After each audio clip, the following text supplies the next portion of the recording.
ప్రజలకు చెప్తూనే ఉందాం. ఓకే, ఈ ఈ కేసులో, ఈ మైక్రో ఫైనాన్స్ కేసులో ఇంకా నిష్పక్షపాతమైన విచారణ త్వరితగతిన జరిగేటట్టుగా మనం ఇంకా పోరాటం చేద్దాం.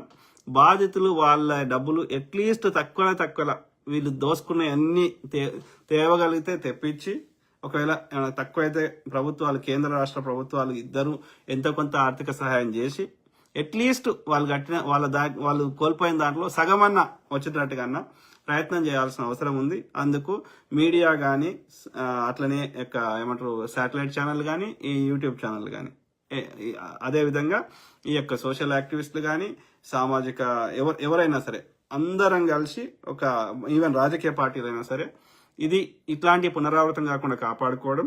ఇంకోటి, ఎవరిని గుడ్డిగా నమ్మి డబ్బులు ఇవ్వకండి రాయ్యా. డబ్బులు ఇచ్చేదంటే పోతేవే అనుకుంటేనే ఇవ్వండి. స్మాల్ అమౌంట్లో అయితే. బిగ్ అమౌంట్ అయితే మాత్రం ప్రాపర్గా ఒక అడ్వకేట్ దగ్గరికి పోయి ప్రాపర్గా